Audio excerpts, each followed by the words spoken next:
नमस्कार दोस्तों, मैं लोकेश स्वागत करता हूं आपका अपने YouTube चैनल VRB एजुकेशन पर।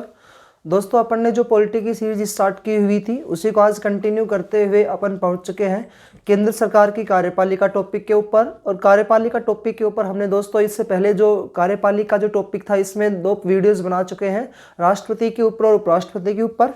आज इसी को कंटिन्यू आगे करते हुए अपन पहुँच चुके हैं प्रधानमंत्री और प्रधानमंत्री की मंत्रिपरिषद पर। दोस्तों, आज का जो टॉपिक है वो अपना है मंत्रिपरिषद। ये जो मंत्रिपरिषद जो होती है, इस मंत्रिपरिषद का उल्लेख जो है दोस्तों संविधान में किस आर्टिकल में मिलता है वो अपन को इस चैप्टर में देखना है। देखिएगा, मंत्रिपरिषद जो है इसमें कहा जाता है कि राष्ट्रपति को सलाह देने के लिए एक मंत्रिपरिषद होती है। राष्ट्रपति को सलाह देने के लिए एक मंत्रिपरिषद होती है और इस मंत्रिपरिषद का जो प्रधान जो होता है वो प्रधानमंत्री होता है जी, है ना। तो आज का जो अपना टॉपिक है मंत्रिपरिषद, और इस मंत्रिपरिषद का प्रधान कौन होगा, तो प्रधानमंत्री। तो प्रधानमंत्री और मंत्रिपरिषद आज अपना टॉपिक है, इसी को आज कंटिन्यू करते हैं अपन। तो दोस्तों, प्रधानमंत्री जो है इसका उल्लेख जो है या मंत्रिपरिषद का जो उल्लेख है ये संविधान के आर्टिकल 74 में आता है। तो 74 जो आर्टिकल है, इस आर्टिकल में अपन पढ़ेंगे। 74 आर्टिकल में लिखा है राष्ट्रपति को सलाह देने के लिए एक मंत्रिपरिषद होती है।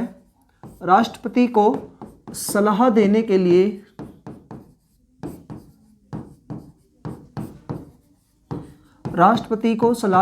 लिए एक मंत्रिपरिषद होती है।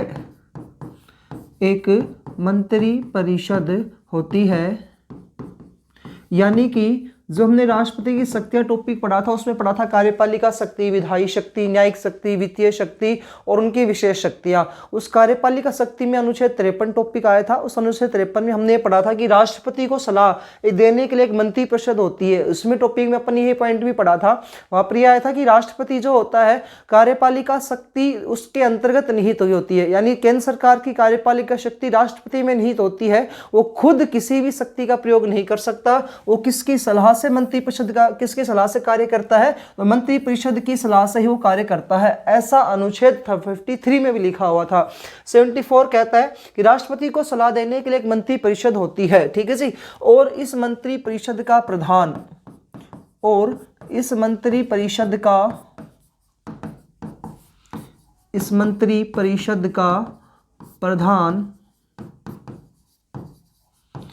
प्रधानमंत्री होता है। यानी कि राष्ट्रपति को सलाह देने के लिए मंत्रिपरिषद होती है, मंत्रिपरिषद का प्रधान प्रधानमंत्री होता है।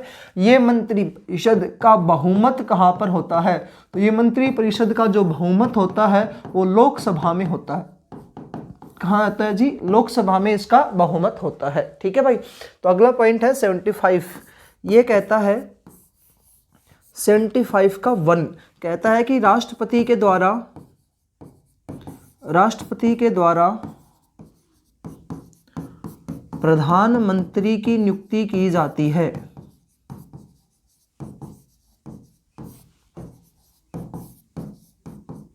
राष्ट्रपति के द्वारा प्रधानमंत्री की नियुक्ति की जाती है और प्रधानमंत्री की सलाह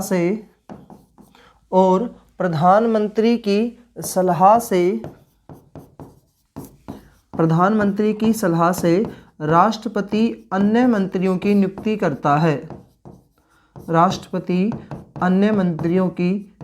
करता है। किसकी सलाह से नियुक्ति करता है जी, तो प्रधानमंत्री की सलाह से नियुक्ति करता है। यानी कि राष्ट्रपति जो होगा ये नाम मात्र का अध्यक्ष होता है कार्यपालिका का, केंद्र सरकार का, और वास्तविक रूप से काम करने वाला कौन होता है, तो प्रधानमंत्री होता है। दोस्तों, आज अपना यही टॉपिक है मंत्रिपरिषद या प्रधानमंत्री। पॉइंट यह है कि राष्ट्रपति किसकी सलाह से काम करेगा, मंत्रिपरिषद की सलाह से काम करेगा। मंत्रिपरिषद का बहुमत कहाँ पे होता है, लोकसभा में होता है। मंत्रिपरिषद का प्रधान व्यक्ति कौन होगा, प्रधानमंत्री होगा। इस प्रधानमंत्री की या अन्य मंत्रियों के, मंत्रिपरिषद के सदस्यों की जो नियुक्ति है वो किसके द्वारा की जाती है, तो राष्ट्रपति के द्वारा इनकी नियुक्ति की जाती है। पॉइंट है जी अपने प्रधानमंत्री।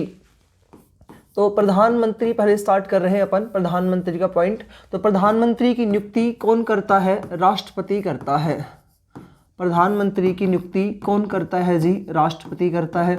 अब जिस व्यक्ति की नियुक्ति राष्ट्रपति के द्वारा की गई है उसको शपथ भी कौन दिलाएगा? तो राष्ट्रपति ही इसको शपथ दिलाएगा। ये त्याग पत्र किसको देगा? प्रधानमंत्री। तो त्याग पत्र भी प्रधानमंत्री जो होता है राष्ट्रपति को देता है। इसके अलावा जो प्रधानमंत्री होता है इसके लिए पद के लिए योग्यता क्या होती है? तो प्रधानमंत्री के पद की योग्यता, तो योग्यता में आपको उम्र याद रखनी है और उम्र कितनी चाहिए यहाँ पर? 25 वर्ष की उम्र। तो जिसने 25 वर्ष की आयु पूरी कर ली हो वो प्रधानमंत्री बनने के योग्य होता है। दूसरा पॉइंट दोस्तों यहाँ पर ये आता है कि जो प्रधानमंत्री जो बनता है, ये अभी अपन आगे पढ़ेंगे कि ऐसे प्रधानमंत्री होते हैं जो को किसी भी सदन की सदस्य नहीं होनी चाहिए, लेकिन यहाँ पे दूसरा पॉइंट ये कहता है कि वह लोकसभा का सदस्य बनने की योग्यता रखता हो। किसका सदस्य बनने की? तो लोकसभा के सदस्य बनने की योग्यता रखता हो, कि सदस्य बनने की योग्यता रखता हो, वह लोकसभा के सदस्य बनने की योग्यता रखता हो, उम्र 25 वर्ष हो, लाभ के पद पर आसीन ना हो, भारत का नागरिक हो, वो तो है ही, लाभ के पद पर आसीन ना हो, लाभ के पद पर आसीन ना हो। यानी कि एक व्यक्ति जो होगा वो दो दो पदों पर आ नहीं सकता। जैसे कोई मुख्यमंत्री है और उसको सीधा प्रधानमंत्री, जैसे नरेंद्र मोदी जी जो है इनको मुख्यमंत्री, गुजरात के मुख्यमंत्री थे तो इनको सीधा प्रधानमंत्री बनाया गया। तो जब ये प्रधानमंत्री के रूप में आते हैं तो इनको मुख्यमंत्री वाला पद जो होगा छोड़ना पड़ेगा, यानी कि वो एक ही पद पर आ सकते हैं। लाभ के पद होते हैं तो लाभ के पद पर आसीन ना होना चाहिए, उम्र उसकी 25 वर्ष हो, लोकसभा का सदस्य बनने की योग्यता रखता हो, वह प्रधानमंत्री के योग्य होता है। शपथ है त्यागपत्र। अगला पॉइंट आता है जी कार्यकाल। प्रधानमंत्री जो होता है उसका कार्यकाल कितना वर्ष का होता है? तो 5 वर्ष का क्या होता है जी इनका यहाँ पे कार्यकाल होता है सामान्यतः 5 वर्ष, लेकिन लोकसभा में विश्वास मत प्राप्त रखने तक। तो दूसरा पॉइंट यहाँ पे आता है, लेकिन लोकसभा में, यानी कि एज ए प्रधानमंत्री के रूप में कब तक काम करेंगे? जब तक लोकसभा में इनके पास विश्वास मत है। तो लेकिन लोकसभा में विश्वास मत प्राप्त रखने तक, विश्वास मत प्राप्त रखने तक। तो यहाँ तक इनको क्या करना पड़ता है? अगर या 5 साल का कार्यकाल पूरा करेंगे या लोकसभा में जब तक इनके पास 5 साल तो है ही है, लेकिन अब कह रहा है कि अगर 5 साल से पहले भी क्या पद से हट सकते हैं? तो हाँ बिल्कुल हट सकते हैं। कब हट जाएंगे? जब इनके पास अविश्वास मत, इनके पास विश्वास नहीं होगा। तो जब इनके विपक्ष जो है इनके ऊपर अविश्वास प्रस्ताव लागू कर देगा तब इनको क्या देना पड़ेगा? त्यागपत्र देना पड़ेगा। पूरी मंत्रिपरिषद को त्यागपत्र देना पड़ता है। तो कार्यकाल इनका आता है 5 वर्ष। नियुक्ति कौन करेगा? राष्ट्रपति। शपथ कौन दिलाएगा? राष्ट्रपति। त्यागपत्र किसको देंगे? राष्ट्रपति को। योग्यता क्या है? तो उम्र 25 वर्ष होनी चाहिए, लोकसभा सदस्य बनने की योग्यता रखता हो और किसी लाभ के पद पर आसीन ना हो, कार्यकाल 5 वर्ष का हो, लेकिन लोकसभा में विश्वास मत प्राप्त रखने तक यह अपने पद पर बने रहते हैं। अगर विश्वास मत नहीं है तो इनको अपने पद से हटना पड़ेगा। अगला पॉइंट है जी इनका पद से हटाने की प्रक्रिया।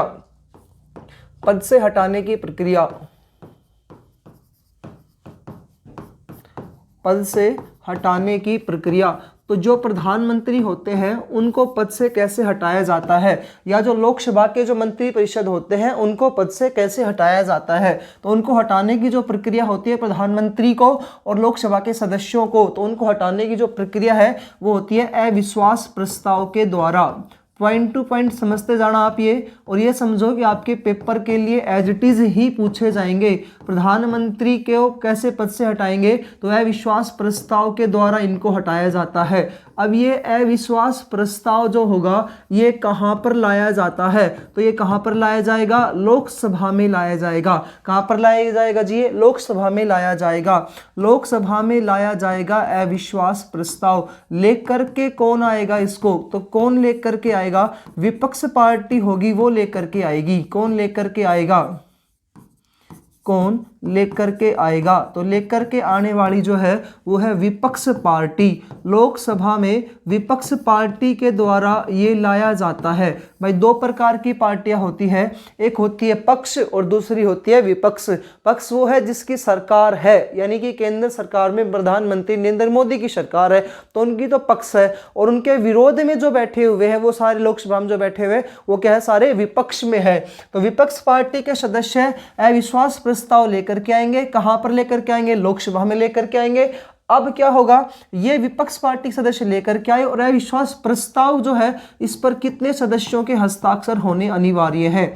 यानी कि नरेंद्र मोदी सरकार को अगर हटाना है तो कितने सदस्यों के हस्ताक्षर होने चाहिए विश्वास प्रस्ताव पर, तो सदस्यों के द्वारा पारित, सदस्यों के द्वारा हस्ताक्षर, तो कितने सदस्य इस पर हस्ताक्षर करेंगे तभी हटेगा, तो भाई 50% सदस्य जब हस्ताक्षर करेंगे तब जा करके ये हटेंगे। और कौन सदस्य 50% हस्ताक्षर करेंगे, तो लोकसभा के 50% सदस्य जब हस्ताक्षर करेंगे तभी ही ये पद से हटेंगे। यानी कि 5 साल पहले भी प्रधानमंत्री को या किसी भी लोकसभा के मंत्री को, हम मंत्री परिषद टॉपिक पढ़ रहे हैं तो दोनों इसी टॉपिक में आते हैं जी, ठीक है ना।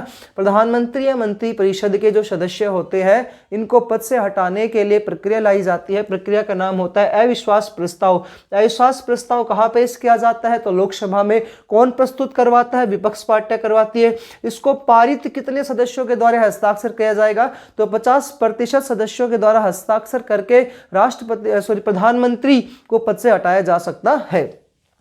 अब कह रहा है ये अविश्वास प्रस्ताव जो होता है किसके विरुद्ध लाया जाता है, तो किसके विरुद्ध लाया जाता है अविश्वास प्रस्ताव, तो पॉइंट ये है, कहता है कि अविश्वास प्रस्ताव किसी भी व्यक्ति जो लोकसभा का सदस्य है, तो किसी भी लोकसभा के सदस्य के विरुद्ध लाया जा सकता है, किसी भी लोकसभा के सदस्य के विरुद्ध लाया जाता है, किसी भी लोकसभा के सदस्य के विरुद्ध लाया जाता है। अब लोकसभा के विरुद्ध लाया जाता है यदि यह पारित हो जाता है, लाया जाता है यदि यह किसी एक सदस्य, यदि यह किसी एक सदस्य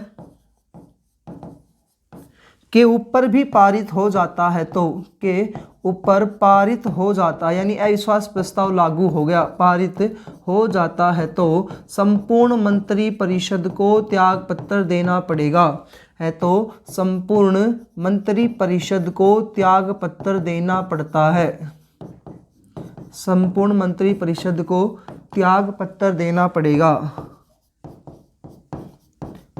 यानी कि यदि किसी एक व्यक्ति के विरुद्ध भी पारित हो गया, त्यागपत्र देना पड़ेगा। किसी एक व्यक्ति के विरुद्ध भी पारित हो गया तो पूरी की पूरी लोकसभा दोबारा से गठित होगी, यानी दोबारा से लोकसभा क्या होंगे जी, चुनाव होंगे। जैसे एग्जाम्पल करके देखते हैं, तो मान लो किसी प्रधानमंत्री के विरुद्ध लाया गया, अब प्रधानमंत्री के विरुद्ध लाया जाता है, अब प्रधानमंत्री के विरुद्ध जो लाया गया ना, अब मान लो प्रधानमंत्री जो विरुद्ध लाया गया, तो संपूर्ण जो लोकसभा की जो मंत्री परिषद है, संपूर्ण लोकसभा के जो सदस्य हैं, यानी कि वर्तमान में जो 545 सदस्य है, इन 545 सदस्यों के द्वारा वहां पर त्याग पत्र देना पड़ेगा। दोबारा से नई लोकसभा का गठन होगा और फिर दोबारा से इनके चुनाव होंगे, दोबारा से प्रधानमंत्री चुना जाएगा। तो ये पॉइंट है जी। अगला पॉइंट है, भारत में अब तक अविश्वास प्रस्ताव कितनी बार आया है, तो भारत में अब तक अविश्वास प्रस्ताव, भारत में अब तक अविश्वास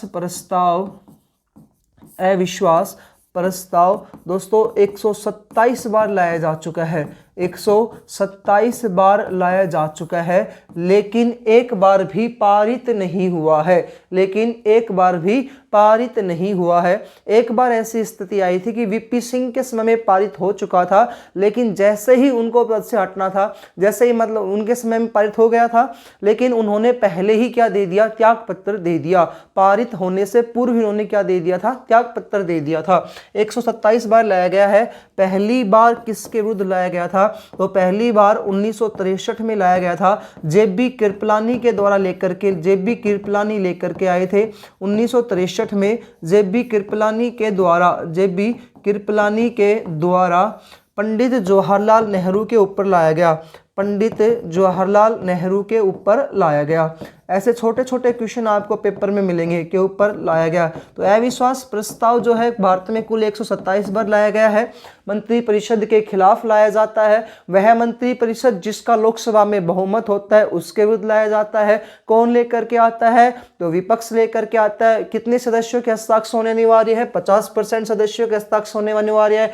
अगर किसी एक मंत्री या किसी भी लोकसभा के सदस्य के विरुद्ध अगर पारित हो जाता है तो संपूर्ण मंत्री परिषद को क्या देना पड़ेगा, त्याग पत्र देना पड़ेगा। जी मान लो कि प्रधानमंत्री के विरुद्ध लाया गया और वह पारित हो गया तो संपूर्ण लोकसभा के सदस्यों को दोबारा से त्याग पत्र दे करके दोबारा से फिर उनका चुनाव होंगे और फिर जो जीत करके आएंगे तो वो पार्टी नहीं बनेगी। भारत में अब तक अविश्वास प्रस्ताव 127 बार लाया गया है। सबसे पहली बार 1963 में JB कृपलानी के द्वारा लाया गया था। किसके ऊपर लाया गया था? पंडित जवाहरलाल नेहरू के ऊपर लाया गया। उसके बाद नवीनतम जो लाया गया है तो नवीनतम जो है ये लेकर के आए हैं और आपको सुना ही होगा धारा 370 को समाप्त करने के बाद 2019 में लाया गया था। तो 2019 में राफेल उड़ान के ऊपर 2020 में राहुल गांधी के द्वारा 2020 में राहुल गांधी के द्वारा प्रधानमंत्री नरेंद्र मोदी के ऊपर लाया गया। प्रधानमंत्री नरेंद्र मोदी के ऊपर लाया गया है।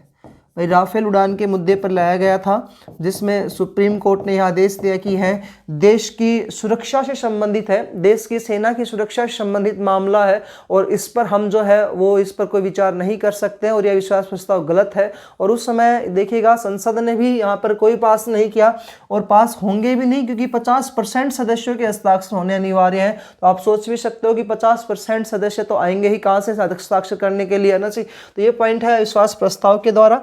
देखिएगा इससे पहले हमने पढ़ा है तो जो प्रधानमंत्री होता है उसकी नियुक्ति राष्ट्रपति करता है, शपथ राष्ट्र दिलाएगा, त्यागपत्र राष्ट्रपति को देगा। योग्यता उम्र 25 वर्ष, लोकसभा सदस्य बनने की योग्यता होनी चाहिए, लाभ के पद पर ना बैठे यानी 2 पद एक साथ नहीं ग्रहण कर सकते हैं, कार्यकाल 5 वर्ष का होना चाहिए। नेक्स्ट पॉइंट इसमें ऐसे पद से हटाने की प्रक्रिया, तो पद से हटाने की जो प्रक्रिया है वो होती है अविश्वास प्रस्ताव के द्वारा इनको हटाया जाता है। अब विपक्ष तो लेकर के आता है अविश्वास प्रस्ताव और जिस पार्टी की सरकार है वो पक्ष वाली जो पार्टी है ना वो क्या लेकर के आती है? यहाँ पर विश्वास प्रस्ताव लेकर के आती है।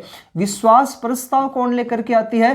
तो पक्ष पार्टी लेकर के आती है, जिसकी सरकार है वो विश्वास प्रस्ताव लेकर के आएगी। और अविश्वास प्रस्ताव कौन लेकर के आएगी? विपक्ष पार्टी लेकर के आएगी। अगर ये पारित हो जाता है तो संपूर्ण मंत्रिपरिषद को त्यागपत्र देना अनिवार्य है। ये पॉइंट है जी इनका, कार्यकाल के बाद त्यागपत्र और त्यागपत्र से हटाने की प्रक्रिया।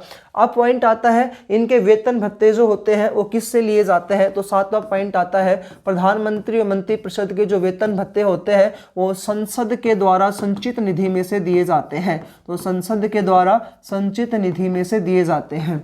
जो अपन ने अनुसूची टॉपिक पढ़ा था उस अनुसूची टॉपिक में पढ़ा था कि संसद के सदस्य के रूप में इनको वेतन प्राप्त होता है, तो संसद के द्वारा संचित निधि में से इनको वेतन दिया जाता है। पॉइंट ये है कि प्रधानमंत्री और या कोई भी गृह मंत्री वगैरह है तो किसी भी मंत्री के वेतन का उल्लेख नहीं मिलता है संविधान में, तो मंत्री के वेतन का उल्लेख नहीं है, मंत्री के वेतन का उल्लेख नहीं मिलता है। क्यों? क्योंकि ये इनको कैसे पैसे मिलते हैं? रुपए तो मिलते हैं लेकिन कैसे रुपए मिलते हैं? संसद के सदस्य के रूप में वेतन प्राप्त होता है।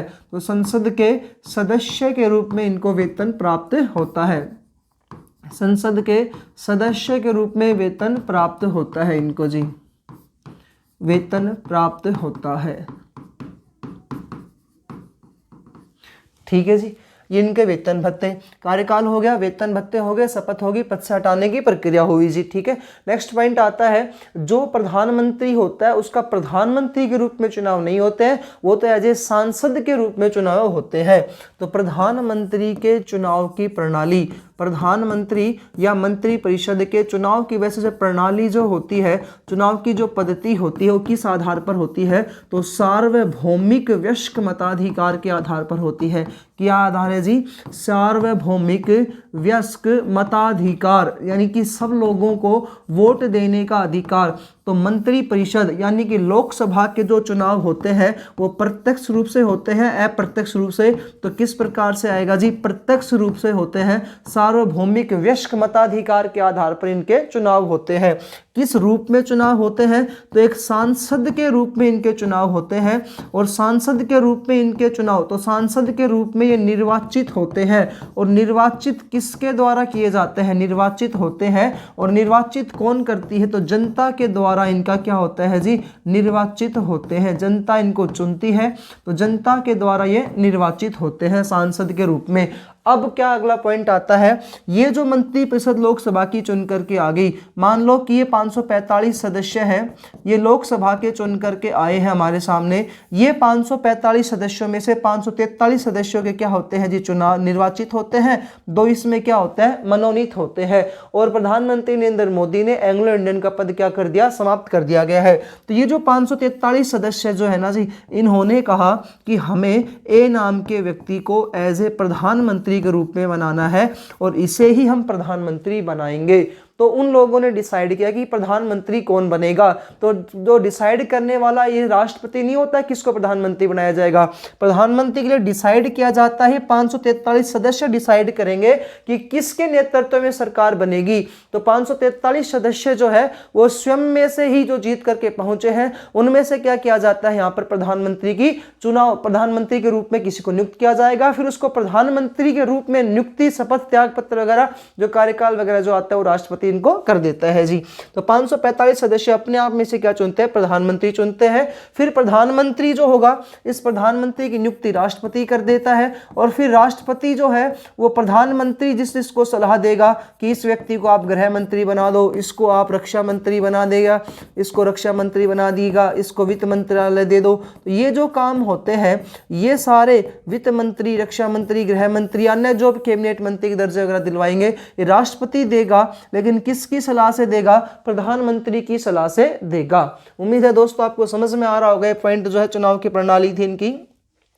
अगला पॉइंट आता है नोवा। यहां पर जो चुनाव प्रणाली थी ना, इसी प्रणाली में एक पॉइंट और आता है चुनाव प्रणाली में ही, first post the past system. First post the past system, the past system. ये प्रणाली ये कहती है पहले आओ पहले पाओ। तो पहले आओ पहले पाओ प्रणाली, पहले आओ पहले पाओ प्रणाली, इसका क्या अर्थ है? तो इसका अर्थ दोस्तों यहाँ पर ये आता है, पहले आओ पहले पाओ प्रणाली का अर्थ यहाँ पर ये है कि देखिएगा टोटल सीट है 543, इन 543 में से लोकसभा की सीट है 543, यानी चुनाव जिनके होते हैं वो यहाँ पर उसी पार्टी की सरकार बनेगी जिसने 272 से ज़्यादा सीटें प्राप्त की हो। और अनगणित बार पेपर में क्वेश्चन पूछा जाता है कि लोकसभा की सीटों का जादुई आंकड़ा कौन सा है। तो जादुई आंकड़ा कौन से नंबर का है जी, 272 प्लस सीटें, यानी उसी पार्टी की सरकार बनती है जिसको 272 से ज़्यादा सीटें प्राप्त हुई हो। तो 272 से ज़्यादा सीट प्राप्त करने वाला ही क्या होता है, यहाँ पर बहुमत होता है।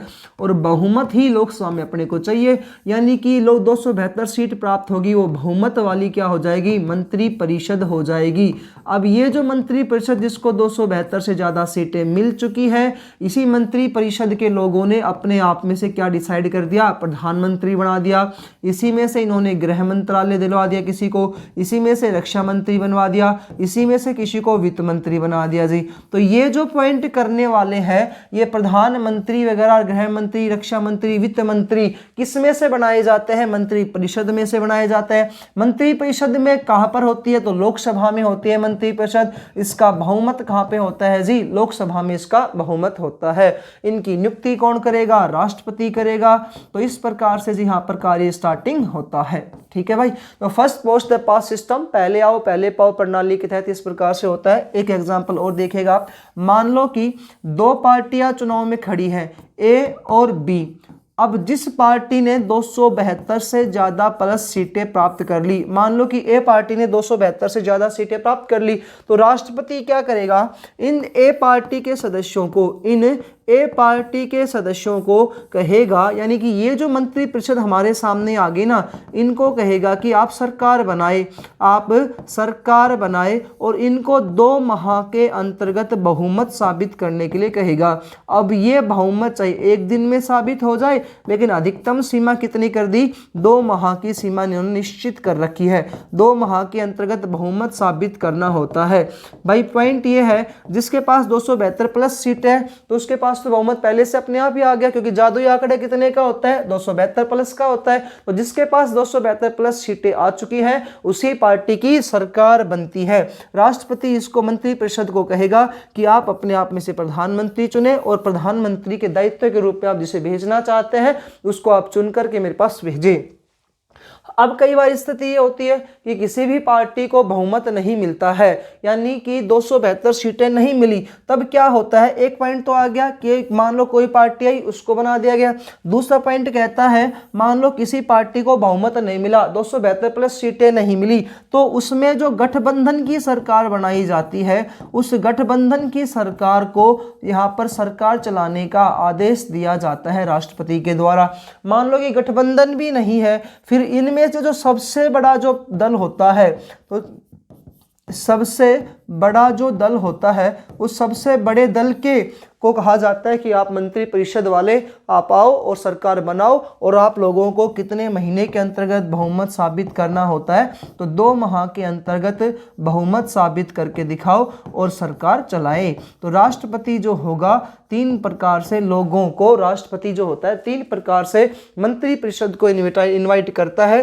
पहला तो पॉइंट आता है कि जिस दल को 272 से प्लस सीटें मिल चुकी हो उसको यहाँ पर राष्ट्रपति जो होता है वो सरकार बनाने के लिए आमंत्रित करता है। दूसरा आता है कि गठबंधन की सरकार जो होती है उसको राष्ट्रपति आगे सरकार बनाने के लिए आमंत्रित करता है। फिर अगर किसी गठबंधन भी प्राप्त नहीं हुआ तो सबसे बड़े दल के जो नेता होते हैं उनको सरकार बनाने का यहाँ पे इन्वाइट किया जाता है, और सभी को कितने माह में बहुमत साबित करके दिखाना पड़ेगा, तो 2 माह के अंतर्गत इनको बहुमत साबित करके दिखाना पड़ता है।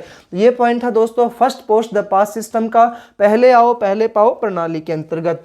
नेक्स्ट पॉइंट आता है कि जो प्रधानमंत्री चुन करके आया वो किस में से आया, मंत्रिपरिषद में से चुन करके आया। लेकिन कई बार ऐसी स्थिति होती है, अभी अभी अपन ने पढ़ा है कि मंत्रिपरिषद कहाँ पे होती है, लोकसभा में, लेकिन कई बार ऐसी स्थिति होती है कि प्रधानमंत्री जो होता है लोकसभा में नहीं चुना जाता, वो राज्यसभा से भी चुने जाते हैं। तो राष्ट्रपति के द्वारा, वैसे तो हम पढ़ रहे हैं कि सामान्यतः प्रधानमंत्री कहाँ से चुना जाता है, लोकसभा से, लेकिन कई बार स्थिति क्या पॉइंट है देखिएगा, राष्ट्रपति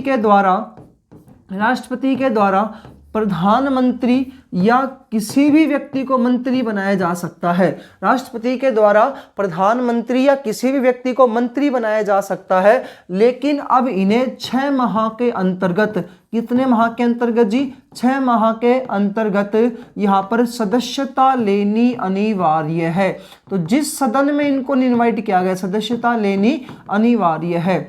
मतलब का यहाँ पर मतलब जो पॉइंट है वहाँ पर ये है कि राष्ट्रपति जिस भी व्यक्ति को, किसी भी व्यक्ति को एज ए मंत्री परिषद का सदस्य बना देगा, लोकसभा का सदस्य बना करके उसको वहां भेज दिया गया है, लेकिन उसको 6 महीने के अंतर्गत वहां पर सदस्यता लेनी अनिवार्य होगी। अगला पॉइंट है किसी भी व्यक्ति को प्रधानमंत्री के रूप में नियुक्त किया जा सकता है, लेकिन उसे 6 माह के अंतर्गत क्या करना पड़ेगा, सदस्यता लेनी अनिवार्य है। साथ ही साथ जो प्रधानमंत्री बना है उसे 2 महीने के अंतर्गत बहुमत भी साबित करके दिखाना होगा। यानी कि मान लो अब जैसे मैं हूं तो मेरी उम्र 25 साल हो चुकी है, तो मुझे भी अगर राष्ट्रपति चाहिए तो प्रधानमंत्री बना सकता है, लेकिन मुझे वहां पर 2 महीने के अंतर्गत वहां पर 272 प्लस सीटों का जादुई आंकड़ा छूना होगा। अगर मैंने वो सीटें इकट्ठी कर ली, जितने भी एमपी होते हैं लोकसभा वाले वो मेरे पक्ष में आ जाते हैं, तो ही जी मेरी सरकार चलेगी, अन्यथा तो मेरे को वहां पर पद से इस्तीफा देना पड़ेगा। अगला पॉइंट है अगर मेरे को वहां पर चुन लिया गया है तो मेरे को वहां पर 6 माह पर क्या करना पड़ेगा, उसी सदन की सदस्यता लेनी अनिवार्य होगी। दूसरा पॉइंट है आज तक भारत में ऐसे प्रधानमंत्री हैं जो राज्यसभा से प्रधानमंत्री बने, तो राज्यसभा से प्रधानमंत्री बने भाई। ये पॉइंट अनेकों बार पेपर में पूछे जाते हैं भाई। वैसे तो प्रधानमंत्री किस में से बनता है, लोकसभा में से। मंत्रिपरिषद का बहुमत कहाँ पे होता है, लोकसभा में। लोकसभा में ही मंत्रिपरिषद का प्रधान कौन होता है, प्रधानमंत्री होता है। दूसरा पॉइंट कहता है कि राज्यसभा से जो पीएम बने, जैसे श्रीमती इंदिरा गांधी, तो इंदिरा गांधी जो थी ये राज्यसभा से क्या बनी थी, प्रधानमंत्री बनी थी। एक थे डॉक्टर मनमोहन सिंह, तो ये जो है राष्ट्रपति, ये जो प्रधानमंत्री बने, लेकिन सीधे कहां से प्रधानमंत्री बने हैं, तो राज्यसभा से प्रधानमंत्री बने हैं। तीसरा पॉइंट, वे प्रधानमंत्री जो सीएम से सीधे प्रधानमंत्री बने, या मैं लिखूं वे सीएम जो पीएम बने, वे सीएम जो पीएम बने, यानी कि मुख्यमंत्री थे और सीधे वो क्या बन गए थे, फिर पीएम बने हैं। वे सीएम जो पीएम बने, तो अभी आपके सामने वर्तमान में है नरेंद्र मोदी जी। तो भाई ये जो है सीधे ही पहले गुजरात के मुख्यमंत्री होते थे, अब फिर सीधे क्या बने हैं जी, ये तो पीएम बने। एक मोरारजी देसाई बॉम्बे प्रांत से उस समय जो है ये सीएम थे, और या फिर उनको सीधा क्या बनाया गया, प्रधानमंत्री बनाया गया मोरारजी देसाई जी को। तीसरा पॉइंट एक थे इसमें एच.डी. देवगौड़ा, एच.डी. देवगौड़ा, तो ये भी पहले क्या थे, मुख्यमंत्री थे, फिर प्रधानमंत्री बने। एक है जी इसमें इंद्र कुमार गुजराल, इंद्र कुमार गुजराल, तो ये ऐसे प्रधानमंत्री थे जो पहले मुख्यमंत्री थे और फिर बाद में क्या बने, ये प्रधानमंत्री बने हैं। पॉइंट टू पॉइंट चल रहे हैं अपन। मैं कह रहा हूं प्रधानमंत्री सामान्यतः लोकसभा में से आता है, मंत्री परिषद का बहुमत लोकसभा में होता है, लेकिन वे प्रधानमंत्री जो राज्यसभा से प्रधानमंत्री बने, तो इंदिरा गांधी, डॉक्टर मनमोहन सिंह, वे प्रधानमंत्री जो पहले सीएम थे फिर प्रधानमंत्री बने, तो सीएम से सीधे पीएम की पोस्ट पर आने वाले नरेंद्र मोदी है, मोरारजी देसाई है, एच.डी. देवगौड़ा है, इंद्र कुमार गुजराल है। राष्ट्रपति के द्वारा किसी भी व्यक्ति को प्रधानमंत्री बनाया जा सकता है, लेकिन उसे जिस भी सदन में भेजा गया है एज ए मंत्री के रूप में या प्रधानमंत्री के रूप में, तो उसे वहां की सदस्यता लेनी अनिवार्य है। तो सदस्यता कहां की लेगा प्रधान, भाई मान लो कि उसको राज्यसभा में भेजा है, तो उसको राज्यसभा में तो वैसे मनोनीत भी होता है, निर्वाचित भी होता है, तो मनोनीत में तो कोई दिक्कत है नहीं, राष्ट्रपति जिसको चाहे उसको भेज सकता है, लेकिन निर्वाचित जिसको होकर भेजा गया है, या किसी को मान लो किसी व्यक्ति को राष्ट्रपति जहां पर भेजे खुद की स्वेच्छा से, तो वहां जिनको भेजा गया उसे कितने महीने के अंतर्गत सदस्यता लेनी पड़ेगी राज्यसभा में, 6 माह की। इसी प्रकार से किसी को लोकसभा से एज ए मंत्री के रूप में भेजा गया तो 6 माह में वहां का सदस्यता लेनी पड़ेगी, यानी चुनाव में जीत करके उसको दिखाना पड़ेगा। ये पॉइंट है जी मंत्री परिषद का। नेक्स्ट पॉइंट है, एक लाइन बहुत बार पेपर में पूछी जाती है कि मंत्री परिषद जो होती है ना, ये एक साथ तैरती है और एक साथ डूबती है, एक साथ तैरती है, एक साथ डूबती है। किस मंत्री परिषद के बारे में कहा जाता है, एक साथ तैरती है और एक साथ डूबती है, और एक साथ डूबती है। तो एक साथ तैरना और एक साथ डूबना, ये मंत्री परिषद के बारे में है, डूबती है, डूबती है। तो किसके बारे में कहा जाता है, मंत्री परिषद के बारे में। कौन सी मंत्री परिषद के बारे में, लोकसभा वाली मंत्री परिषद के बारे में जी। क्यों, क्योंकि ये जो लोकसभा जो होती है, अभी अभी हमने पढ़ा है, इस लोकसभा के सदस्यों को हटाने के लिए कौन सा प्रस्ताव लाया जाता है जी, अविश्वास प्रस्ताव लाया जाता है। ये जो अविश्वास प्रस्ताव यदि किसी एक मंत्री के खिलाफ भी पारित हो गया, एक मंत्री के, लोकसभा के एक मंत्री के विरुद्ध पारित हो गया, तो संपूर्ण मंत्री परिषद को, लोकसभा के एक मंत्री के विरुद्ध पारित हो गया तो संपूर्ण मंत्री परिषद को त्याग पत्र देना पड़ेगा। हो गया तो संपूर्ण मंत्री परिषद को त्याग पत्र देना पड़ेगा, संपूर्ण मंत्री परिषद को त्याग पत्र देना पड़ेगा, त्याग पत्र देना पड़ेगा। अब इसीलिए कहते हैं कि एक व्यक्ति, एक मंत्री खिलाफ हो गया तो संपूर्ण मंत्री परिषद को त्याग पत्र देना पड़ेगा। एक साथ बैठ गए, लोगों ने शपथ ले ली, इन लोगों का संसद में काम स्टार्ट हो गया, तो सारे के सारे लोकसभा सदस्य एक साथ शपथ ग्रहण करते हैं, मतलब कि उसी दिन इन लोगों को सदन की सदस्यता के रूप में शपथ दिला दी गई। शपथ मिली तो एक साथ लोगों ने काम करना स्टार्ट किया। अगर एक मंत्री खिलाफ भी पास हो गया तो संपूर्ण मंत्री परिषद को समय से पूर्व भी भंग किया जा सकता है। तो एक साथ तैरते हैं, एक साथ डूबते हैं, इसलिए इंपॉर्टेंट पॉइंट है जी, इसलिए लोकसभा के प्रति सामूहिक रूप से, लोकसभा के प्रति सामूहिक रूप से उत्तरदायित्व होती है मंत्री परिषद का। लोकसभा के प्रति सामूहिक रूप से उत्तरदायित्व होता है, उत्तरदायित्व होता है। किसका उत्तरदायित्व होता है सामूहिक रूप से, तो जी लोकसभा का, लोकसभा का सामूहिक रूप से उत्तरदायित्व होगा। किस रूप में, सामूहिक रूप से। किसके प्रति होता है, सामूहिक रूप से लोकसभा का उत्तरदायित्व होता है मंत्री परिषद का, मंत्री परिषद का। ये तो था सामूहिक रूप से। लेकिन यदि आपसे पूछे व्यक्तिगत रूप से किसके प्रति उत्तरदायी होती है लोकसभा, ये दो इंपॉर्टेंट पॉइंट है।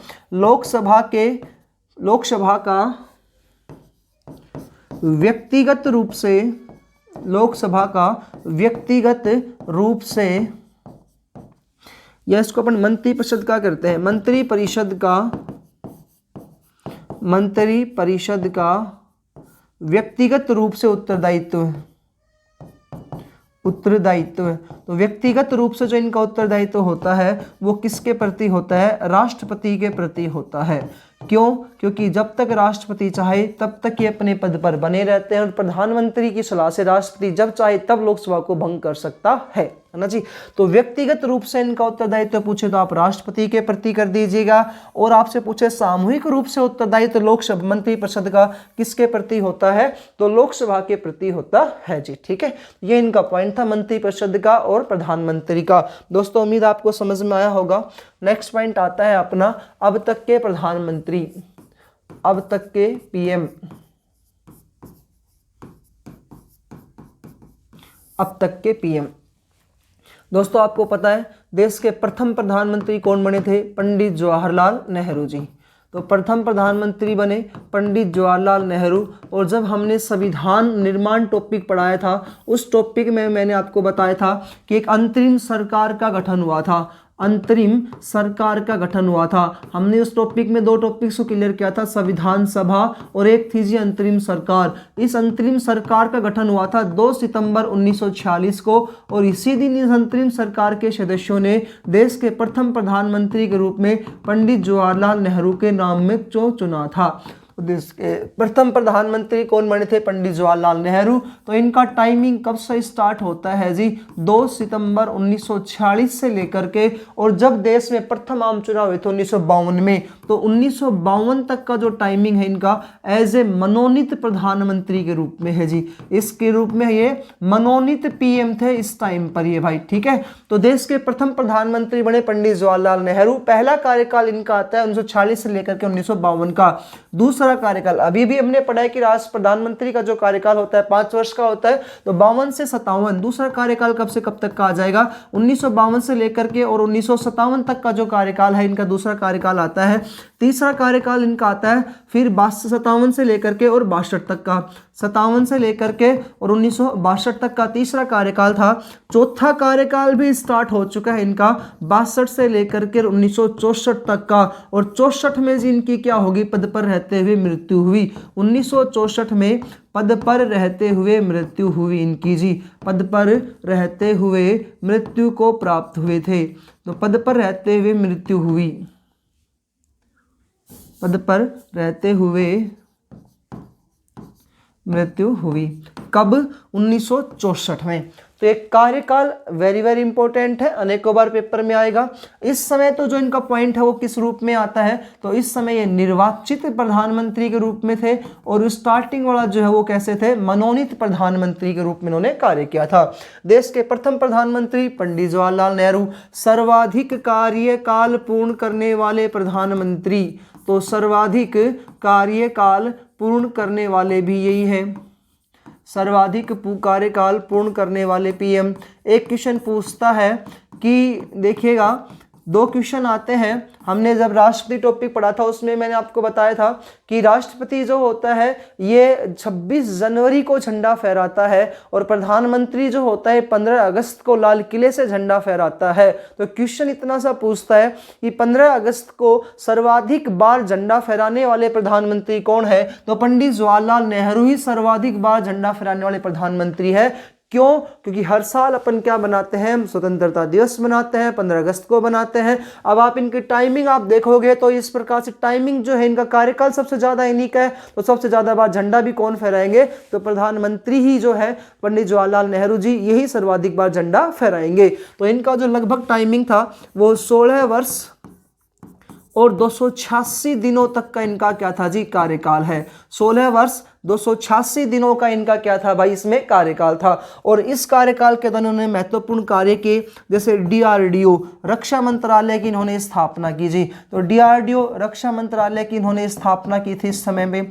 एम्स की स्थापना की जी। चिकित्सा स्वास्थ्य क्षेत्र में भाई इन्होंने स्थापना यहाँ पर काम करना स्टार्ट करवाया था इस टाइम पर, तो स्वास्थ्य मंत्रालय से संबंधित इन्होंने एम्स की स्थापना करवाई थी। आईआईटी,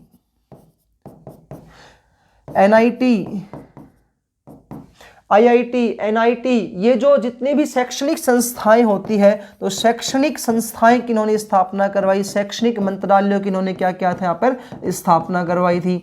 शैक्षणिक मंत्रालय की इन्होंने क्या की जी स्थापना की। इन्हीं के समय में 1962 में भारत और चीन के मध्य क्या हुआ था, युद्ध हुआ था। तो भारत और चीन के मध्य युद्ध हुआ 1962 में, भारत चीन के मध्य युद्ध हुआ। नेक्स्ट पॉइंट आता है, इन्होंने पंचशील समझौता, इन्होंने विदेश नीति के तहत, इन्होंने विदेश नीति के तहत पंचशील समझौते दिए। विदेश नीति के तहत एक नया पूरा टॉपिक आएगा, विदेश नीति। उस विदेश नीति में हम इन पंचशील समझौते के बारे में अच्छे जानेंगे। जितने प्रधानमंत्री हुए जिन्होंने विदेशों संबंधित जो नीति अपनाई है उनको कंटिन्यूस टॉपिक पढ़ेंगे। विदेश नीति टॉपिक आएगा, भारत की विदेश नीति।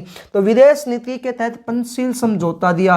क्वेश्चन आपसे पूछेगा पंचशील समझौते का जनक किसे कहा जाता है, तो जी पंचशील समझौते का जनक किसे बोलेंगे, पंडित जवाहरलाल नेहरू को। या विदेश नीति का जनक किन्हें कहा जाता है, तो पंडित जवाहरलाल नेहरू को कहा जाता है विदेश नीति का जनक। पंचशील समझौते का जनक भी किन्हें कहेंगे, तो पंडित जवाहरलाल नेहरू को ही पंचशील समझौते का जनक कहा जाता है। ठीक है जी, उम्मीद है आपको समझ में आया होगा इतना सा पॉइंट इनका। पहला पॉइंट जो है वो है कार्यकाल संबंधित। 2 सितंबर 1946 को इस अंतरिम सरकार के सदस्यों ने मिलकर के इनको एज ए प्रधानमंत्री के रूप में मनोनीत किया।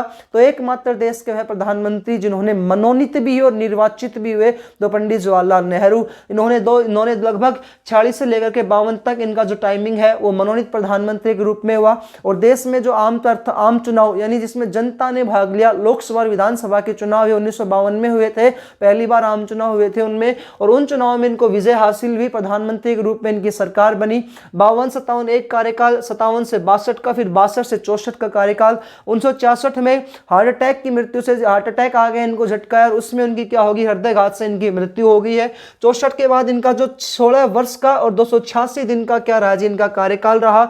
डीआरडीओ, एम्स, आईआईटी, नीट, ये एनआईटी, इनका इन्होंने गठन किया था। तो इसका अर्थ है कि रक्षा मंत्रालय, स्वास्थ्य मंत्रालय, शैक्षिक मंत्रालय में भी यानी कि शैक्षणिक संस्थाएं इन्होंने स्थापित की उस समय की। 1962 में भारत चीन के मध्य युद्ध हुआ। विदेश नीति का इन्हें जनक कहा जाता है। इसके तहत इन्हें क्या दिया गया था, पंचशील समझौते का जनक। इन्होंने पंचशील समझौता दिया था, तो पंचशील समझौते के जनक कहलाते हैं। पॉइंट ये है, तो जैसे ही प्रधानमंत्री की मृत्यु हुई, तो प्रधानमंत्री की मृत्यु होते ही क्या बनाया जाता है जी, कार्यवाहक प्रधानमंत्री बनाया जाता है। तो पंडित जवाहरलाल नेहरू की मृत्यु के बाद 1964 में कार्यवाहक क्या बनाया गया, प्रधानमंत्री बनाया गया, कार्यवाहक पीएम बने। तो जी कार्यवाहक पीएम कौन बने थे, तो उस समय कार्यवाहक प्रधानमंत्री बने थे गुलजारी लाल नंदा। ये वेरी इंपॉर्टेंट पॉइंट है, ये कार्यवाहक प्रधानमंत्री है ना कि एक पीएम है। कितने दिनों के लिए कार्यवाहक प्रधानमंत्री बने थे, 13 दिन के लिए कार्यवाहक प्रधानमंत्री बने थे। देखिएगा, राष्ट्रपति की मृत्यु होने पर कार्यवाहक राष्ट्रपति बनता है, ऐसे प्रधानमंत्री की मृत्यु होने पर कार्यवाहक प्रधानमंत्री बनता है।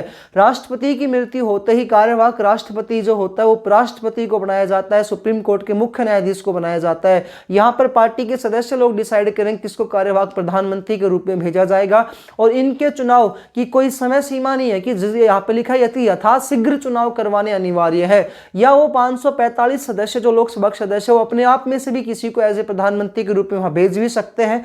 तो पॉइंट ये था कि 1964 में कार्यवाहक प्रधानमंत्री गुलजारी लाल नंदा को बनाया गया। केवल कितने दिनों के लिए गुलजारी नंदा ने काम किया, तो 13 दिन के लिए यहाँ पर कार्यवाहक प्रधानमंत्री के रूप में कार्य करते हैं। उसी समय जब पंडित जवाहरलाल नेहरू विदेश नीति के जनक थे, विदेश मंत्रालय इनके अधिकार में था, तो विदेश मंत्री के रूप में भी कार्य करते थे, और उस समय भारत में एक उप प्रधानमंत्री का पद भी बनाया गया था। तो जब पंडित जवाहरलाल नेहरू प्रधानमंत्री थे, उस समय जो उप प्रधानमंत्री थे वो कौन बने थे, तो जी उस समय जो देश के प्रथम उप प्रधानमंत्री बने थे सरदार वल्लभ भाई पटेल। तो इनको क्या बनाया गया था, उप प्रधानमंत्री का पद दिया गया था, सरदार वल्लभ भाई पटेल। नेक्स्ट पॉइंट ये है जी, ये पंडित जवाहरलाल नेहरू है, इनको भारत रत्न से भी सम्मानित किया गया है। तो भारत रत्न प्रधानमंत्री, प्रथम भारत रत्न प्रधानमंत्री कौन थे? तो पंडित जवाहरलाल नेहरू जो है ये प्रथम भारत रत्न प्रधानमंत्री है। तो इतने क्वेश्चन आपको पंडित जवाहरलाल नेहरू टॉपिक से याद करने हैं। पॉइंट है आपका अब तक के प्रधानमंत्री में पहला टॉपिक। तो 1946 से 64 तक प्रधानमंत्री के रूप में कौन कार्य करता है? पंडित जवाहरलाल नेहरू जी। 64 में भाई इनके पद पर रहते मृत्यु होगी। कार्यवाहक 13 दिन के लिए प्रधानमंत्री बने गुलजार लाल नंदा। दूसरे प्रधानमंत्री के रूप में आते हैं लाल बहादुर शास्त्री। लाल बहादुर शास्त्री जी, लाल बहादुर शास्त्री जी 1964 में प्रधानमंत्री के रूप में शपथ ग्रहण की और 66 में भी इनकी भी पद पर रहते हुए क्या होगी? मृत्यु हो गई। पूरा 5 साल का कार्यकाल नहीं हो पाया, इनकी भी पद पर रहते हुए क्या होगी जी? मृत्यु। देश के प्रथम प्रधानमंत्री जिनकी पद पर रहते हुए मृत्यु पंडित जवाहरलाल नेहरू। देश के दूसरे प्रधानमंत्री जिनकी पद पर रहते हुए मृत्यु होगी कौन है? लाल बहादुर शास्त्री जी। 1966 में भाई इनकी मृत्यु हुई थी। 66 में वहां पर एक समझौता हुआ था, ताशकंद समझौता। ये आपको इंपॉर्टेंट है और वेरी वेरी इंपॉर्टेंट है, अनेकों बार पेपर में क्वेश्चन पूछते हैं। रूस में ताशकंद समझौता हुआ था। रूस में कौन सा समझौता हुआ था जी? ताशकंद समझौता हुआ था। इस रूस में ताशकंद समझौते के तहत भारत से गए थे उस समय प्रधानमंत्री लाल बहादुर शास्त्री जी। ताशकंद समझौते पर हस्ताक्षर करने के लिए गए थे। कहाँ पर गए थे? तो भारत से गए थे रूस में। और वहाँ पाकिस्तान से जो आए थे उस समय पाकिस्तान के राष्ट्रपति थे अयूब खान। ये अयूब खान और लाल बहादुर शास्त्री के मध्य ताशकंद समझौता हुआ था। और उसी समय 1965 में क्या हुआ था जी? युद्ध हुआ था भारत और पाकिस्तान के बीच में, प्रथम युद्ध, भारत और पाक युद्ध फर्स्ट। तो भारत और पाकिस्तान के बीच में पहला जो युद्ध हुआ था वो कब हुआ था? 1965 में। आपको पता भी है 1965, 71, 75 ये 3 युद्ध हुए। तो ताशकंद समझौते के तहत लाल बहादुर शास्त्री जी कहाँ पर गए हुए थे? रूस गए हुए थे। और वहां से कौन आए थे? पाकिस्तान के राष्ट्रपति अयूब खान आए थे। ये विवादास्पद है इनकी मृत्यु को लेकर के, लेकिन जो रिपोर्ट हमारे सामने आई थी उसमें यह लिखा था कि लाल बहादुर शास्त्री के द्वारा ताशकंद समझौते पर हस्ताक्षर कर दिए गए और बाद में अगली रात को जो है हृदयघात से हार्ट अटैक आकर के इनकी क्या हो गई थी? वहां पर मृत्यु हो गई थी। तो 1966 में जिनकी मृत्यु होती है, इन्हीं के समय में देश में प्रथम क्या हुआ था? तो देश में प्रथम जो है इनके देश में भारत और पाकिस्तान के बीच में क्या हुआ था जी? पहली बार युद्ध छिड़ा था। नेक्स्ट पॉइंट आता है कि इन्होंने जब प्रथम भारत और पाकिस्तान के बीच में युद्ध छिड़ा था तो इन्होंने एक नारा दिया था, जय जवान जय किसान। जय जवान जय किसान का इन्होंने नारा दिया था। यहाँ पर जय जवान जय किसान का नारा दिया। ये उस समय देश में बड़ी भूखमरी की समस्याएं थी। मतलब कि भूखमरी का अर्थ यहाँ पर यह है कि महंगाई ज़्यादा थी, लोगों के पास खाने पीने का अभाव था और महंगाई भी भयंकर रूप से थी। तो इन्होंने जनता से, भारतीय जनता से ये कहा था कि आप लोग जो है वो एक समय का उपवास रखें ताकि भूखमरी को, महंगाई को कंट्रोल में किया जा सके। और जनता ने इनके कहे अनुसार काम भी किया था जी। तो देश के प्रथम प्रधानमंत्री जिनकी मृत्यु कहाँ पर हुई थी? विदेश में हुई है। तो एकमात्र ऐसे प्रधानमंत्री, एकमात्र पीएम जिनकी विदेश में क्या हुई? मृत्यु हुई। जिनकी विदेश में मृत्यु हुई है जी। एकमात्र पीएम जिनकी क्या हुई है? विदेश में मृत्यु हुई है। वही पॉइंट आ गया। 1946 से 64 तक प्रधानमंत्री पंडित जवाहरलाल नेहरू थे। 64 से 66 में प्रधानमंत्री लाल बहादुर शास्त्री आ गए, इनकी मृत्यु हो गई। तो मृत्यु हुई तो क्या बनाया जाएगा जी? कार्यवाहक प्रधानमंत्री। क्या बनेंगे? कार्यवाहक प्रधानमंत्री बनेंगे। और कार्यवाहक प्रधानमंत्री किन्हें बनाया जाएगा? और फिर से गुलजारी लाल नंदा क्या बनाया जाएगा यहाँ पर? कार्यवाहक प्रधानमंत्री। तो गुलजारी लाल नंदा दोबारा से कार्यवाहक प्रधानमंत्री बने। केवल कितने दिनों के लिए बनेंगे? तो 13 दिन के लिए भाई क्या बनेंगे? प्रधानमंत्री बनेंगे। लेकिन कैसे? कार्यवाहक प्रधानमंत्री के रूप में शपथ ग्रहण करेंगे। दूसरे प्रधानमंत्री जिनकी पद पर रहते हैं इसमें क्या हुई थी? मृत्यु हुई थी। तीसरे प्रधानमंत्री है इंदिरा गांधी। लाल बहादुर शास्त्री के बाद इंदिरा गांधी प्रधानमंत्री बनी। यहाँ पर 66 में उनकी मृत्यु 66 में मृत्यु हुई। 66 से लेकर के और फिर लगातार 1977 तक का जो टाइमिंग है वो इंदिरा गांधी का था। पॉइंट देने योग्य बात यहाँ पर ये है कि जो चौथी जो लोकसभा थी, फोर्थ जो लोकसभा थी, उस चौथी लोकसभा का कार्यकाल भारत में सबसे कम रहा है। चौथी लोकसभा का कार्यकाल सबसे क्या रहा है जी, कम रहा, सबसे कम रहा। तो 1971 में बनी चौथी लोकसभा और 75 में इसको क्या कर दिया गया, समाप्त कर दिया गया।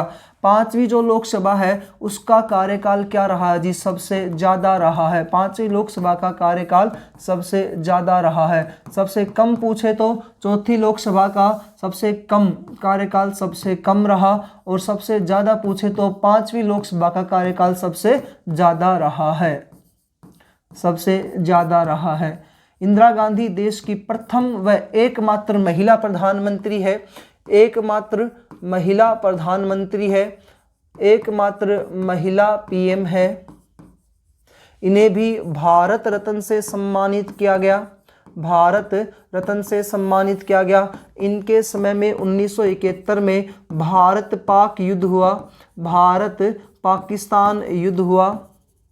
तो दूसरा भारत पाक युद्ध हुआ था। एक पॉइंट और देखिएगा पीछे अपन, जो लाल बहादुर शास्त्री थे इन्हें भी भारत रत्न से सम्मानित किया गया था। भारत रत्न प्राप्त प्रधानमंत्री हैं ये भी, भारत रत्न प्राप्त प्रधानमंत्री जी। ये जो इंदिरा गांधी है इन्हें भी भारत रत्न से सम्मानित किया गया था। इनके समय में दूसरा भारत पाकिस्तान के बीच में युद्ध हुआ था, और इस दूसरे युद्ध जो हुआ था 1971 का भारत पाकिस्तान का जो युद्ध हुआ था, इस युद्ध में हम लोग विजयी हुए और इसलिए हम विजय दिवस के रूप में मनाते हैं। और 1971 में जो है वो का जो बांग्लादेश वाला जो क्षेत्र था, इस पर जिस पर पूर्वी पाकिस्तान के नाम से जिस पर पाकिस्तान का अधिकार था, उस पर पाकिस्तान के अधिकार को इंदिरा गांधी के नेतृत्व में समाप्त कर दिया गया और बांग्लादेश को एक नया देश के रूप में यहाँ पर स्वीकार किया गया। तो बांग्लादेश एक नया देश बना था इंदिरा गांधी के नेतृत्व में। इनके द्वारा 14 बैंकों का राष्ट्रीयकरण किया गया था। इस समय 14 बैंकों का राष्ट्रीयकरण किया गया। भारत में सबसे पहले इन्होंने राष्ट्रीयकरण किया। यहाँ पर नोटबंदी किस प्रधानमंत्री ने की, तो भाई नोटबंदी जो करने वाले प्रधानमंत्री हैं वो इंदिरा गांधी है। नोटबंदी इनके द्वारा यहाँ पर की गई थी और उस समय चवन्नी अठन्नी चलती थी नोटबंदी की इनके द्वारा। 14 बैंकों का इन्होंने राष्ट्रीयकरण किया। इसके अलावा ऑपरेशन आपने सुना भी होगा, स्वर्ण मंदिर के तहत यहाँ पर एक ऑपरेशन चलाया था जिसका नाम था अमृतसर के स्वर्ण मंदिर में operation blue star, operation blue star operation चलाया था, जिसमें जो ऑपरेशन ब्लू स्टार जिसमें जो खालिस्तान की मांग करने वाले जो लोग थे उनके यहाँ पर उनको वहाँ से भगाया गया था, उनकी हत्या की गई थी स्वर्ण मंदिर में। 14 बैंकों का राष्ट्रीयकरण किया, नोटबंदी की, ऑपरेशन ब्लू स्टार चलाया था, देश की प्रथम व एकमात्र महिला प्रधानमंत्री बनी है। इनके समय चौथा लोकसभा कार्यकाल सर्वाधिक रहा था, पांचवें लोकसभा कार्यकाल सबसे कम रहा। चौथा का सबसे ज्यादा इस वजह से रहा था क्योंकि इस समय इससे पहले क्या होता था कि प्रधानमंत्री जो होते थे ना उन लोगों 1971 में इन प्रधानमंत्री इंदिरा गांधी के द्वारा जो पहले हमारे देश में क्या होती थी, 5 देश जब आजाद हुआ तो हमने आपको पूरे अच्छे रूप से एक पॉइंट पढ़ाया था कि देश आजादी के समय भारत में 565 रियासतें हुआ करती थी। इन 565 रियासतों को भारत में मिलाने का जो काम किया गया था वो रियासती विभाग के द्वारा किया गया था और रियासती विभाग के जो अध्यक्ष होते थे वो सरदार वल्लभ भाई पटेल थे। तो सरदार वल्लभ भाई पटेल जिन्हें भारत का लौह पुरुष कहा जाता है, इनके द्वारा इन 565 रियासतों को भारत में मिलाया गया था और एक योजना के तहत मिलाया गया था। उस योजना का नाम आता है प्रिवी पर्स योजना। इस प्रिवी पर्स योजना में क्या पॉइंट था कि इस प्रिवी पर्स योजना के तहत इन राजा महाराजाओं को पैसे दिए जाते थे। मान लो कि जयपुर का राजा है तो जयपुर के राजा को 20 लाख रुपए दिए गए कि आप 20 लाख रुपए उसको हर माह मिलते रहेंगे, तो उसको जो प्रिवी पर्स योजना के तहत पैसे मिलते थे, ऐसे ही 565 राजा महाराजाओं को लोभ दिया गया था कि आप भारत में मिल जाओ, आपको इसके बदले में हर माह पैसे मिलेंगे।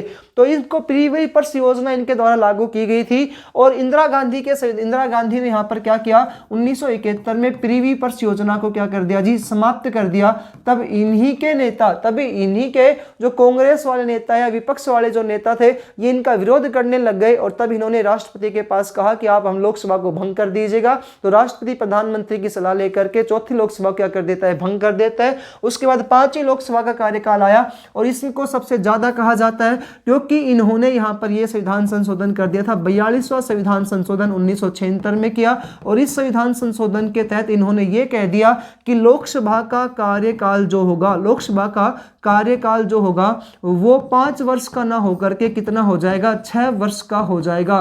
तो इस वजह से सबसे ज्यादा लंबी कौन सी कार्यकाल रहा है, तो 5 ही लोकसभा कार्यकाल सबसे ज्यादा रहा था। 42वें संविधान संशोधन 1976 में प्रधानमंत्री इंदिरा गांधी के द्वारा ये कहा गया था। आज 5 वर्ष है, इसको 5 वर्ष पुनः करने वाले जो प्रधानमंत्री मोरारजी देसाई है। इंदिरा गांधी के बाद जो प्रधानमंत्री आगे बढ़ेंगे उनका नाम है मोरारजी देसाई। इनके द्वारा कौन से संविधान संशोधन के तहत 5 वर्ष कर दिया गया था, तो 44वां संविधान संशोधन 1978 में जी इसको कितना कर दिया गया था, पुनः 5 वर्ष कर दिया गया था। ठीक है जी, 1978 में इसको दोबारा से 5 वर्ष कर दिया गया और 6 वर्ष किसने किया था, तो इंदिरा गांधी ने इसको 6 वर्ष किया था। नेक्स्ट पॉइंट देखते हैं जी। अभी इंदिरा गांधी दोबारा से प्रधानमंत्री बनेगी, यहाँ 77 तक प्रधानमंत्री बन चुके हैं इंदिरा गांधी। मोरारजी देसाई अगले प्रधानमंत्री बने जी, मोरारजी देसाई। मोरारजी देसाई का जो कार्यकाल है 1977 से स्टार्ट हुआ, 1979 तक ही चला। क्यों? क्योंकि ये देश के प्रथम प्रधानमंत्री है जिन्होंने प्रधानमंत्री के पद से क्या दिया जी, त्यागपत्र। तो देश के प्रथम प्रधानमंत्री जिन्होंने क्या दिया है भाई, त्यागपत्र दिया है। जिन्होंने क्या दिया, त्यागपत्र दिया। दूसरा पॉइंट, देश के एकमात्र ऐसे प्रधानमंत्री, देश के एकमात्र पीएम, देश के एकमात्र पीएम जिन्हें देश के एकमात्र प्रधानमंत्री जिन्हें पाकिस्तान का सर्वोच्च पुरस्कार, पाकिस्तान का सर्वोच्च पुरस्कार से सम्मानित किया गया था। तो पाकिस्तान का जो सर्वोच्च पुरस्कार जो है वो कौन सा है, तो वो है निशान ए पाकिस्तान। पाकिस्तान के सर्वोच्च पुरस्कार निशान ए पाकिस्तान से इनको सम्मानित किया गया था। किन्हें सम्मानित किया गया था, तो मोरारजी देसाई को। इनके द्वारा 44वां संविधान संशोधन 1978 में किया गया और इंदिरा गांधी के विरोध में इन्होंने ये किया था जी। नेक्स्ट पॉइंट बात करें तो मोरारजी देसाई देश के प्रथम प्रधानमंत्री जो क्या थे, इन्होंने त्यागपत्र दिया था। देश के प्रथम पीएम जो गैर कांग्रेसी प्रधानमंत्री बने, जो गैर कांग्रेसी प्रधानमंत्री बने थे। तो गैर कांग्रेसी प्रधानमंत्री बने थे, यानी कांग्रेस के अलावा प्रधानमंत्री, कांग्रेस पार्टी से अलग होकर के प्रधानमंत्री बने थे। त्यागपत्र इन्होंने दे दिया था मोरारजी देसाई के द्वारा जी। तो मोरारजी देसाई 77 से 79 थे और इनको भी देश के सबसे बड़े पुरस्कार भारत रत्न से क्या किया गया है, सम्मानित किया गया है। अब तक जो प्रधानमंत्री है सभी को भारत रत्न सम्मानित किया गया है। कौन से? पहले पंडित जवाहरलाल नेहरू को, दूसरा लाल बहादुर शास्त्री को, तीसरा इंदिरा गांधी को, उसके बाद मोरारजी देसाई को। तो इनको सभी को क्या मिला है, भारत रत्न मिला है जी। नेक्स्ट पॉइंट आते हैं अगले प्रधानमंत्री के ऊपर जो है इंदिरा गांधी। मोरारजी देसाई के बाद चौधरी चरण सिंह। मोरारजी देसाई के बाद फिर से प्रधानमंत्री बने चौधरी चरण सिंह, जो फिर से कांग्रेस पार्टी के ही प्रधानमंत्री हैं। 1979 से लेकर के और 1980 तक का इनका टाइमिंग है। यहाँ पर ये देश के एकमात्र ऐसे पीएम हैं जिन्होंने कभी भी लोकसभा में कदम नहीं रखा। तो एकमात्र पीएम जिन्होंने लोकसभा में कदम नहीं रखा, जिन्होंने कभी भी लोकसभा में कदम नहीं रखा। भाई जो लोकसभा में ही होता है प्रधानमंत्री, और ये लोकसभा में भी कभी उपस्थित नहीं हुए, लोकसभा में उपस्थित नहीं हुए। एकमात्र पीएम जो कभी भी लोकसभा में उपस्थित नहीं हुए, तो ये याद रखिएगा। एकमात्र जहां लग गया वो सबसे इंपॉर्टेंट पॉइंट होता है। छठे प्रधानमंत्री, दोबारा से इंदिरा गांधी प्रधानमंत्री बनी अब की बार, और अब की बार इनकी पद पर रहते हुए हो जाएगी मृत्यु। 1980 में प्रधानमंत्री बनी, 84 में इनकी क्या हो जाती है, मृत्यु हो जाती है, और पद पर रहते हुए मृत्यु हुई।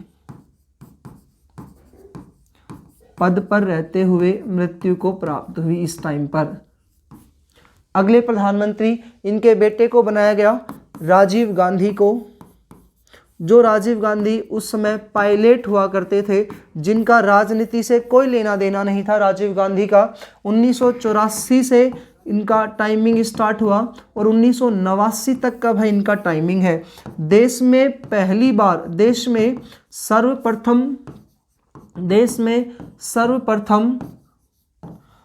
पूर्णतः बहुमत वाली सरकार बनी थी। देश में सर्वप्रथम पूर्णतः बहुमत वाली सरकार बनी। तो देश के ऐसे प्रधानमंत्री जिनके नेतृत्व में पहली बार पूर्ण रूप से बहुमत प्राप्त किया गया हो, तो पूर्णतः बहुमत वाली सरकार बनी थी। देखिएगा अभी भी बहुमत है, अभी भी बीजेपी सरकार यानी कि मोदी सरकार के पास बहुमत है, लेकिन मैं कह रहा हूं सबसे पहले बहुमत किस पार्टी को मिला था? तो सबसे पहले बहुमत में था कांग्रेस पार्टी में। किसके नेतृत्व में था? राजीव गांधी के नेतृत्व में पूर्ण रूप से बहुमत वाली सरकार बनी थी। ये जब प्रधानमंत्री बने तो इनकी उम्र थी 40 वर्ष। तो ये पॉइंट है, देश के सबसे युवा प्रधानमंत्री कौन बने हैं? तो देश के सबसे जो युवा प्रधानमंत्री बने वो है राजीव गांधी, युवा प्रधानमंत्री बने। इन्होंने ही भारत में जो वर्तमान की सूचना प्रौद्योगिकी है उनका जनक कहा जाता है। तो सूचना प्रौद्योगिकी का जनक इन्हें कहा जाएगा। तो भाई वर्तमान की जो अपनी स्थिति है, जो मोबाइल फ़ोन वगैरह या कंप्यूटर लैपटॉप जो आप रखते हो, तो ये किनकी देन है? तो राजीव गांधी की। तो सूचना प्रौद्योगिकी का जन्मदाता है ये। इसके अलावा कंप्यूटर के जनक, भारत में कंप्यूटर लाने वाले, अनेकों बार पेपर में क्वेश्चन पूछा जाता है, भारत में कंप्यूटर को लाने वाले, तो भारत में कंप्यूटर को लाने वाले, भारत में कंप्यूटर के जनक इन्हें कहा जाता है जी, ठीक है। और 1989 में जब इनका कार्यकाल पूरा हो गया था, उस समय चुनाव प्रसारक दल की क्या कर दी जाती है? हत्या कर दी जाती है। तो ये पॉइंट था राजीव गांधी का। 1989 के बाद अब छोटे छोटे प्रधानमंत्री बनेंगे। हमने कंटिन्यू यहाँ पर 7 प्रधानमंत्री को राजीव गांधी तक पढ़ लिए हैं। अगले जो 8वें प्रधानमंत्री आते हैं उनका नाम है वीपी सिंह, विश्वनाथ प्रताप सिंह। ये विश्वनाथ प्रताप सिंह का जो टाइमिंग है वो 1989 से लेकर के 1990 तक का था।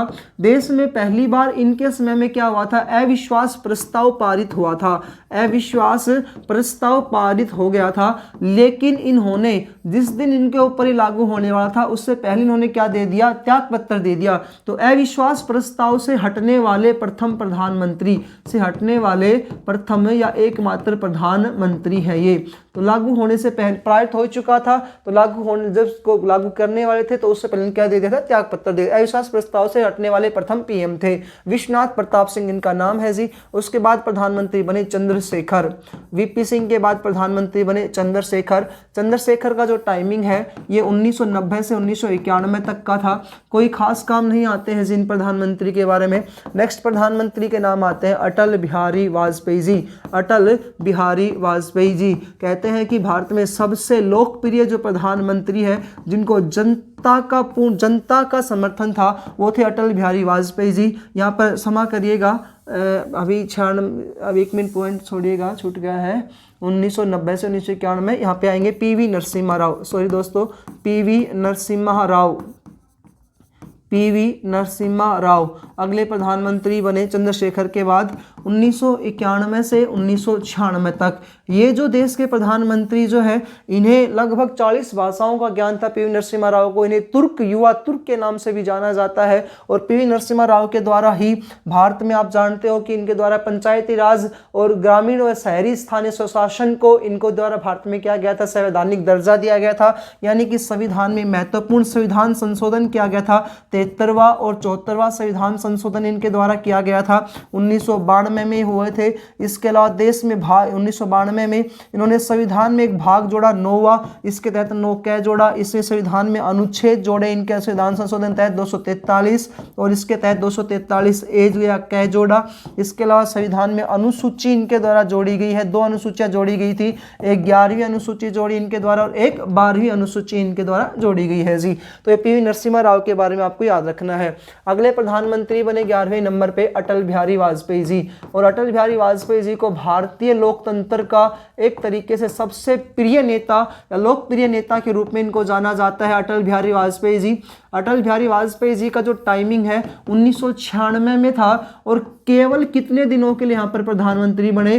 13 दिन के लिए यहाँ पर क्या बने जी? प्रधानमंत्री बने। केवल 13 दिन के लिए प्रधानमंत्री बने। विश्वास प्रस्ताव, यहाँ पर इनका पॉइंट क्या है कि जो बहुमत साबित करना होता है ना, वहाँ बहुमत साबित नहीं कर पाए ये लोग और 1 वोट से इनकी सरकार यहाँ गिर जाती है। तो केवल 13 दिन के लिए यहाँ पर प्रधानमंत्री बनते हैं अटल बिहारी वाजपेयी जी। अगले प्रधानमंत्री बने अटल बिहारी वाजपेयी के बाद, उसके बाद बनते हैं एच.डी. देवगौड़ा। तो कर्नाटक से देश के दक्षिणी भारत से प्रथम प्रधानमंत्री बने थे एच.डी. देवगौड़ा। 1996 से 1997 तक इनका पॉइंट है। उसके बाद अगले प्रधानमंत्री बने इंद्र कुमार गुजराल, इंद्र कुमार गुजराल 97 से 98 तक, 1997 से 1998 तक इन्होंने एक विदेश नीति के तहत कहा था पूर्व की ओर देखो। इन्होंने विदेश नीति के तहत एक समझौता किया था पूर्व की ओर देखो या गुजराल सिद्धांत। तो दो सिद्धांत दिए थे विदेश नीति के तहत। ये हम एक पूरा टॉपिक पढ़ेंगे, भारत की विदेश नीति उस टॉपिक में आएगा। पूर्व की ओर देखो या गुजराल सिद्धांत इनके द्वारा दिया गया था जी। नेक्स्ट पॉइंट है, तो अगले प्रधानमंत्री फिर से अटल बिहारी वाजपेयी आएंगे। अटल बिहारी वाजपेयी, अटल बिहारी वाजपेयी जी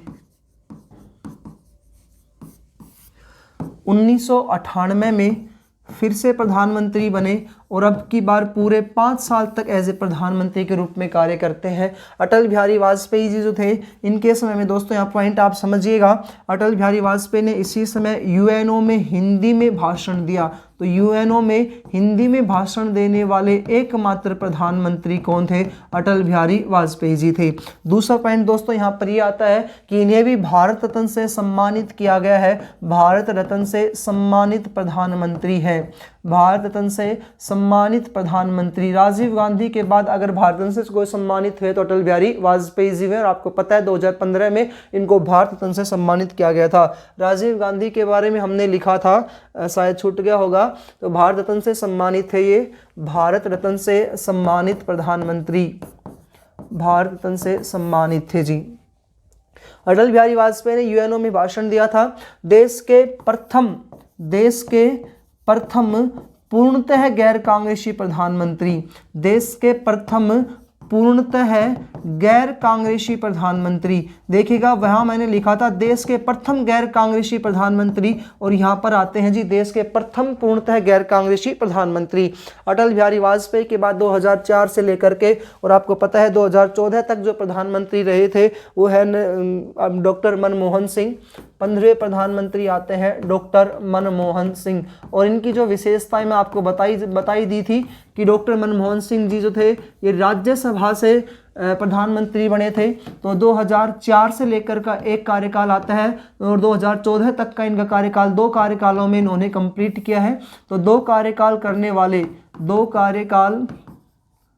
पूर्ण करने वाले प्रधानमंत्री थे, पूर्ण करने वाले पीएम। उसके अलावा ये राज्यसभा से मनोनीत प्रधानमंत्री थे, राज्यसभा से मनोनीत प्रधानमंत्री, अर्थशास्त्री प्रधानमंत्री, अर्थशास्त्री थे ये। इस लास्ट प्रधानमंत्री अपना टॉपिक में आते हैं नरेंद्र दामोदर दास मोदी, नरेंद्र दामोदर दास मोदी।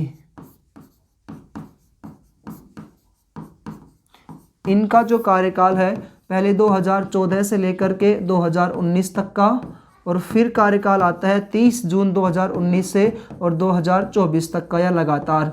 उसके बाद देखते हैं कंटिन्यू। तो ये पॉइंट है जी नरेंद्र दामोदर दास मोदी तक की अब तक के प्रधानमंत्री का।